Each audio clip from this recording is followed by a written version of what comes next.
کے معاملات پر انسان میں خوف پیدا ہونا اور انسان کی آنکھوں سے آنسو کا جاری ہو جانا، یہ علامت ہے بندے کے خوش نصیب ہونے کی۔ ایک بزرگ نے بڑی خوبصورت بات کی، کہتے ہیں اصول یہ ہے بندہ جس سے ڈرتا ہے اس سے دور بھاگتا ہے، جس چیز کا بندے میں خوف ہو اس سے دور ہوتا ہے۔ کہتے ہیں یہاں بڑی عجیب بات ہے کہ بندہ خدا سے ڈر کے اس کے قریب ہوتا ہے، اس کی پکڑ سے ڈر کے، اس کی عذاب سے ڈر کے قریب ہوتا ہے کہ یا اللہ مجھے معاف کر دے۔ حضرت ابراہیم ابن ادھم رضی اللہ تعالیٰ عنہ بزرگ ہیں، بہت بڑے اللہ کے ولی ہیں، بادشاہ تھے اور بادشاہی سے اللہ کی طرف رجوع کیا، سب کو چھوڑ چھاڑ دیا۔ وہ سوئے ہوئے تھے اپنے گھر میں بیڈ پر، تو ان کی چھت پر کسی چیز کے چلنے کی آواز آئی۔ تو آپ نے پوچھا یہ چھت پر کون ہے؟ چھت پر چوپایا تھا، جانور تھا۔ اس بندے خدا سے وہ جانور بولا کہ میں ہوں۔ اس نے کہا تو چھت پر کیسے؟ اس نے کہا ابراہیم ابن ادھم، اگر جانور چھت پہ نہیں چل سکتا تو بیڈ پہ رات کو سونے سے خدا بھی نہیں مل سکتا۔ بس یہ اللہ والوں کے ساتھ اللہ تعالیٰ کے معاملات ہوتے ہیں۔ بادشاہی چھوڑی اور یاد خدا میں مصروف ہو گئے، اللہ تبارک و تعالیٰ کے ذکر میں، اور پھر اتنا بڑا مقام پایا کہ آپ ہزاروں اولیاء کے شیخ ہیں۔ سبحان اللہ، دنیا کو چھوڑ چھاڑ کے رب کی طرف چلے گئے، اس لیے کہ اللہ کا فرمان ہے جو بندہ خدا کا ہو جاتا ہے پھر خدا اس کا ہو جاتا ہے۔ بندہ جہاں بھی ہو وہاں سے واپس مڑے، مالک اسے اپنے در پہ قبول فرمانے میں دیر نہیں کرتا۔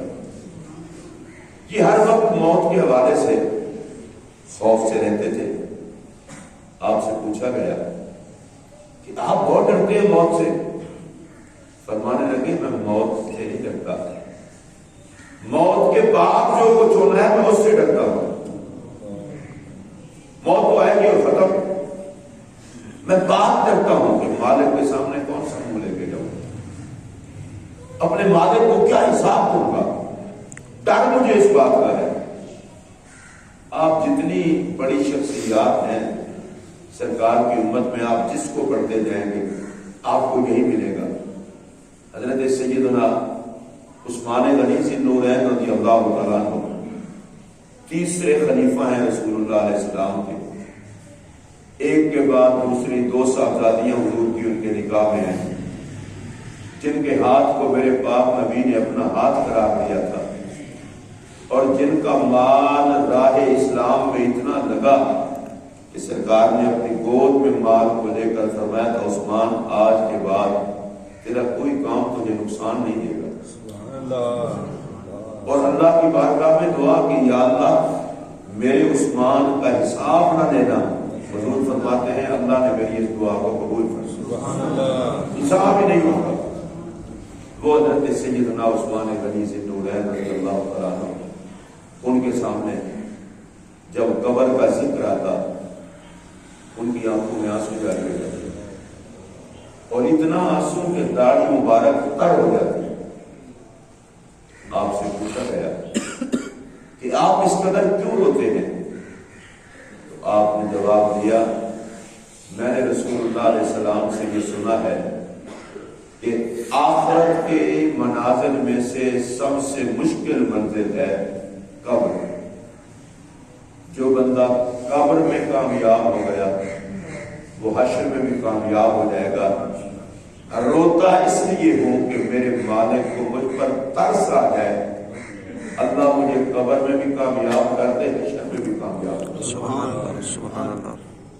حضرت معاذ بن جبل رضی اللہ تعالیٰ عنہ رسول اللہ علیہ السلام کے صحابی ہیں۔ آپ فرماتے ہیں کوئی مسلمان وقت تک بے فکر ہو ہی نہیں سکتا، بے خوف ہو ہی نہیں سکتا اور خوش ہو ہی نہیں سکتا جب تک کہ وہ پل صراط پار نہیں کر لیتا۔ بھئی جہنم کے اوپر پل بچھا ہے، بال سے باریک ہے، تلوار سے تیز ہے، ظاہر ہے اس کے فضل کے بغیر تو وہاں سے بندہ گزر ہی نہیں سکتا۔ جو گزر گیا وہ کامیاب ہو گیا، اور جو نہ گزر سکا وہ گر گیا جہنم میں۔ تو رسول اللہ کے صحابی کہتے ہیں جب تک مومن پل پار نہ کر لے پھر خوشی کس بات کی؟ یہ ہے رسول اللہ علیہ الصلوۃ والسلام کے نوکروں کا طریقہ کار کہ آخری دم تک ڈرتے رہنا۔ خوشی اس دن ہوگی کہ جب بندہ کامیاب ہو جائے۔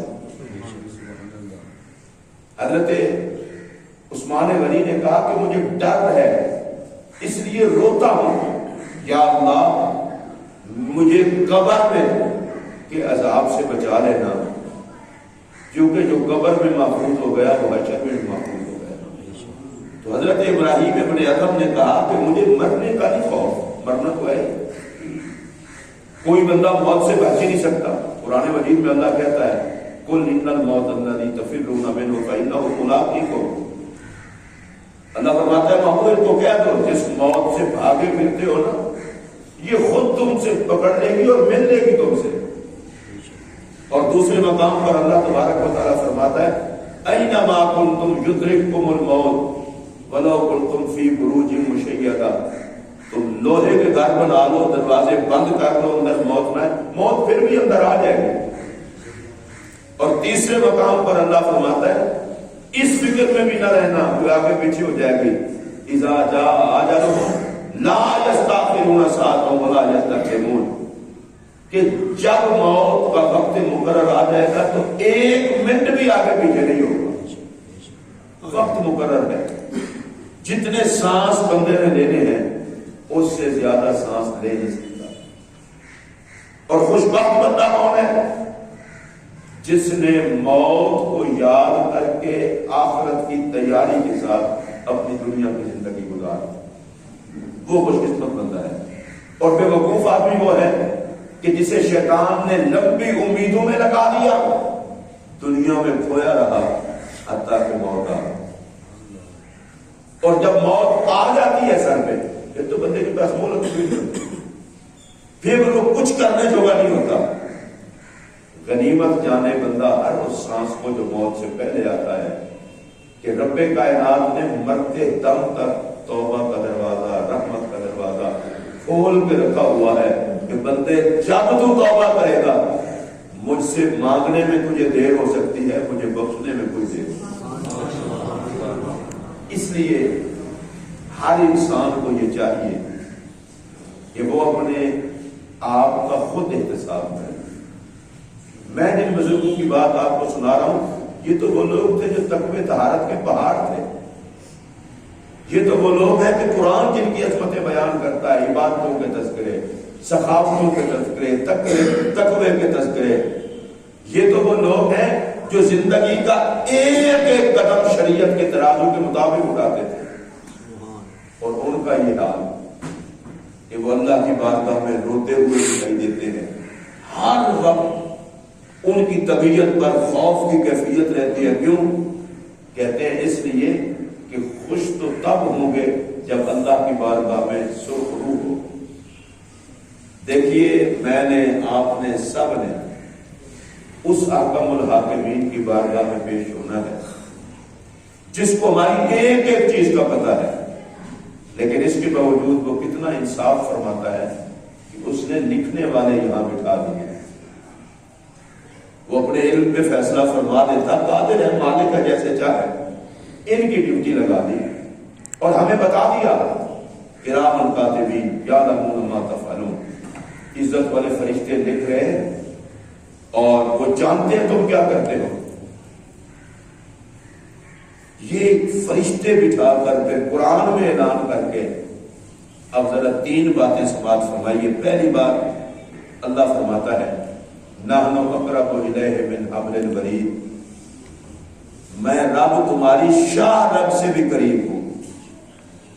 دوسری بات اللہ فرماتا ہے النبی اولا بالمؤمنین من انفسہم، میں نے تمہیں نبی وہ عطا کیا ہے جو تمہاری جان سے زیادہ قریب ہے۔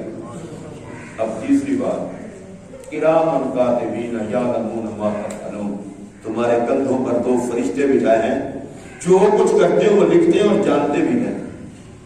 آپ نے غور کیا کہ مالک نے کتنا کرم کر کے سب کچھ وعدے کر دیا، تمہیں خوف نہیں ہے اس بات کا؟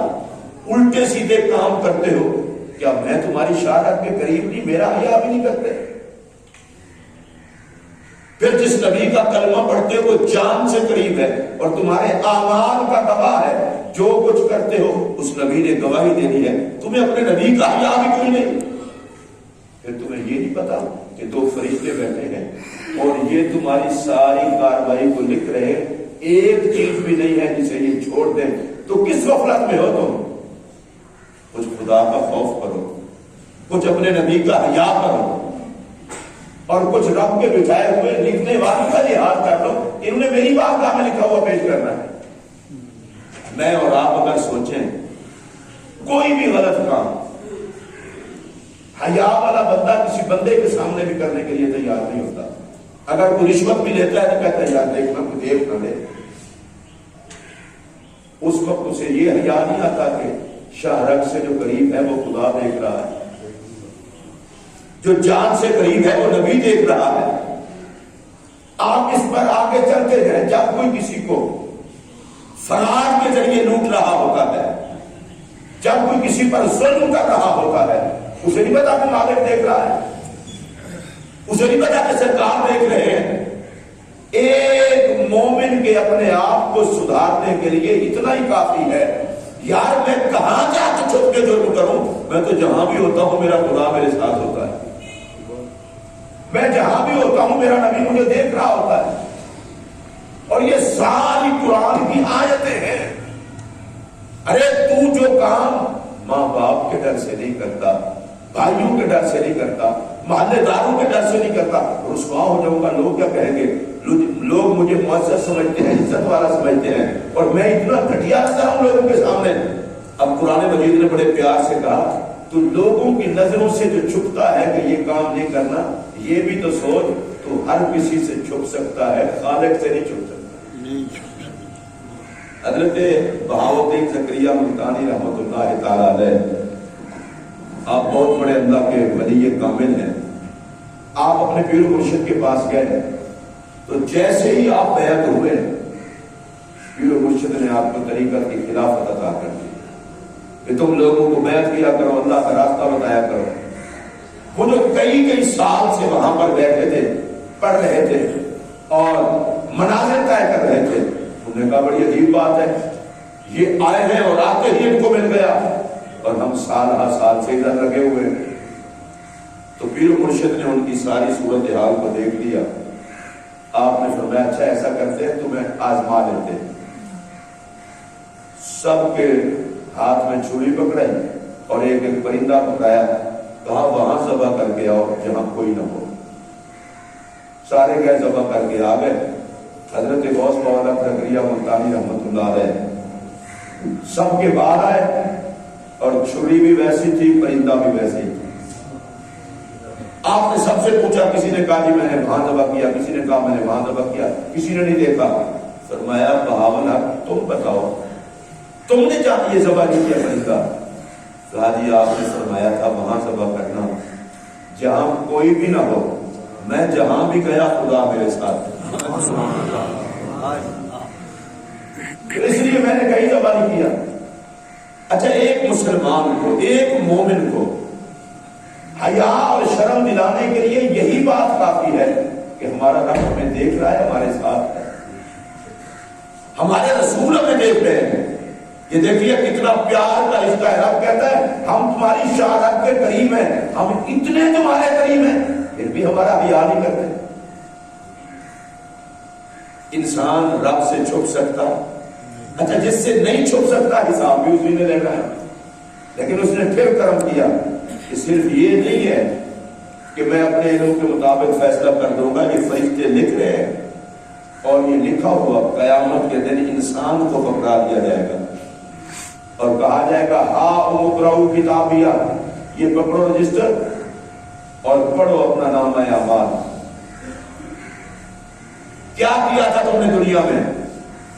مجھے اور آپ کو سوچنا چاہیے، بندہ رب کے سامنے کھڑا ہو اور نام اعمال پڑھ رہا ہو اور انکار کی ضرورت بھی نہ ہو، اگر کہیں گڑبڑ کرنے کی کوشش کرے تو جس جسم کے عضو کو غلط استعمال کیا تھا وہ بول اٹھے گا یا اللہ یہ جھوٹ بولتا ہے، اس نے مجھے غلط استعمال کیا تھا۔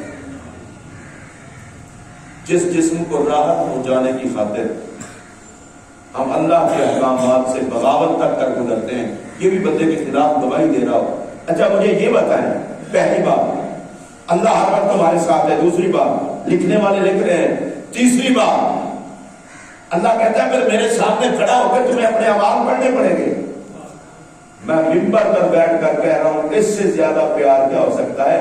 اللہ ایک ایک بات سے ڈرا رہا ہے کہ ڈر کے حیائی کر لو اور مجھ رب کے ساتھ محبت کا رشتہ کہتا ہے۔ دیکھیں آپ کا اگر بچہ ہو، پڑھتا نہ ہو، کام نہ کرتا ہو، آپ اسے ڈراتے ہیں، دھمکاتے ہیں، تیری ٹانگیں توڑ دوں گا، نہ کہ باپ ٹانگیں نہیں توڑتا، میں تیرا سر پھاڑ دوں گا، آئندہ خبردار میں نے تجھے اس طرح دیکھا تو یہ کر دوں گا، وہ کر دوں گا، حالانکہ باپ اس طرح نہیں کرتا۔ اب یہ باپ کی دھمکیاں اور تڑیاں یہ کیوں ہے؟ تاکہ میرا بیٹا سدھر جائے۔ میں ممبر پر بیٹھ کر کہہ رہا ہوں سلام اس رب کی رحمت کو جو اپنے بندوں کو بار بار سمجھا رہا ہے۔ میں دیکھ رہا ہوں، تمہارا حبیب دیکھ رہا ہے، فرشتے دیکھ رہے ہیں، میری بارگاہ میں پیش ہو گئے، حساب میں نے لینا ہے، بتاؤ میری بارگاہ میں کھڑے ہو کر کس طرح کا ہو گئے یہ گندے کام ہم کرتے رہے۔ اب بات آ جاؤ، یہ رجسٹر لکھنے والا لکھ رہا ہے، لیکن اس پر بھی ایک بات سنیے۔ پھر میرے پاک نبی علیہ السلام نے فرمایا اگر بندہ غلطیاں کر چکا، خطائیں کر چکا، یہ لکھنے والے رجسٹر میں لکھ چکے اور پھر بندہ رب کی بارگاہ میں توبہ کر کے معافی مانگ لے، اللہ ان کو بھلا دیتا ہے، رجسٹر سے بھی مٹا دیتا ہے۔ سبحان اللہ، ماشاءاللہ۔ اس بندے کا گواہی جرموں کا کوئی باقی نہیں رہتا، جس جگہ پہ کیے تھے اس جگہ کو بھلا دیتا ہے۔ زمین بھی قیامت کے دن گواہی دے گی کہ کیا گول کھلائے تھے، اللہ زمین کو بھلا دیتا ہے، رجسٹر سے مٹا دیتا ہے، فرشتوں کو بلا دیتا ہے تاکہ بندہ میری بارگاہ میں آئے تو اس کے جرموں کا گواہ ہی کوئی نہ ہو، جو کہ میں نے وقت کیا ہوا ہے۔ اب آپ دیکھیں اللہ شارک سے قریب ہے، رسول اللہ علیہ السلام جان سے قریب ہے، یہ لکھ رہے ہیں، اس کے باوجود بندہ جرم کرتا رہا، مالک نے اس کے لیے دروازہ تو بند نہیں کیا، پھر اس نے معافی مانگ لی، اللہ کہتا ہے کوئی بات نہیں، بخشا تجھے، رجسٹر سے بچایا، ان فرشتوں کو بھلایا، وہ جو جگہ تیری گواہ تھی اسے بھی بھلا دیا۔ اس کا مطلب یہ ہے اللہ چاہتا یہ ہے بار بار ڈرا کر کیوں اپنے آپ کو جہنم میں جلاتا ہے، مجھ رب کی بارگاہ میں معافی کی درخواست کر دے اور میں تیرے سارے گناہوں کو معاف کر کے تجھے جنتی کر دوں۔ سبحان اللہ، سبحان اللہ۔ اللہ کریم تو بندوں سے پیار کرتا ہے، کچھ بندوں کو بھی چاہیے کہ اپنے مالک سے محبت کا رشتہ رکھیں۔ آپ جو دعویٰ